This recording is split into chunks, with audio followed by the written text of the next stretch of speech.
Io non so se è la volta buona, è la volta però, nel senso che fino ad ora non eravamo mai andati oltre i discorsi in astratto. Adesso c'è un principio di azione, questo lo si deve indubbiamente al ministro Calderoli, il quale ha anche messo in piedi questa commissione, comitato tecnico-scientifico, che è anche numeroso, formato da 61 persone, però togliamo me e qualche altro, ci sono delle personalità di indubbio prestigio e credo che questo sia un dato positivo per chi teme colpi di mano, non so che cosa. Quasi 6 anni d'attesa, ma l'orizzonte per la legge sull'autonomia appare definito. Anche il costituzionalista Mario Bertolissi, con altri 3 veneti, fa parte del comitato tecnico-scientifico voluto dal ministro Calderoli per la definizione dei LEP, i livelli essenziali delle prestazioni,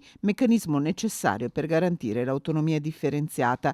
E a chi come Matteo Ricci, sindaco Dem di Pesaro e presidente delle autonomie locali italiane, si dice pronto a costituire dei comitati per abrogare l'autonomia, risponde. Non mi importa assolutamente nulla di quello che pensa, di quello che fa Matteo Ricci.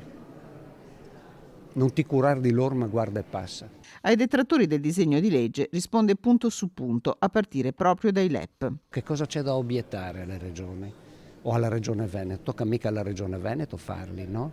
Perché non li avete fatti? Ci vogliono i LEP, fateli. Chi ha in mano i dati? Ce li avete, perché il problema è anche questo. Avete in mano i dati, la contabilità pubblica seria, perché in un paese disorganizzato sono portato a credere che abbiano più che cose reali, numeri di uno che dà i numeri. Insomma, un sistema paese a più velocità, conclude il costituzionalista, che come aveva già fatto il presidente della cabina di regia Sabino Cassese, assicura che il Parlamento resterà centrale. Il sì o il no lo dice il Parlamento. Quindi è inutile star tanto, sa di che cosa si preoccupano quelli che non vogliono? Di trasformare il Parlamento in una palude, cioè dove arrivano le cose e non viene fuori niente. Questa è la loro preoccupazione. Poiché la Costituzione dice che approva tutto il Parlamento, non ho capito, dici tu, se non riusciamo a convincerti dirai di no. Quindi chi è che toglie di mezzo il Parlamento? Le concludo con questa battuta. Secondo lei cosa vuol dire all'italiana? All'italiana vuol dire fate le cose malamente, giusto?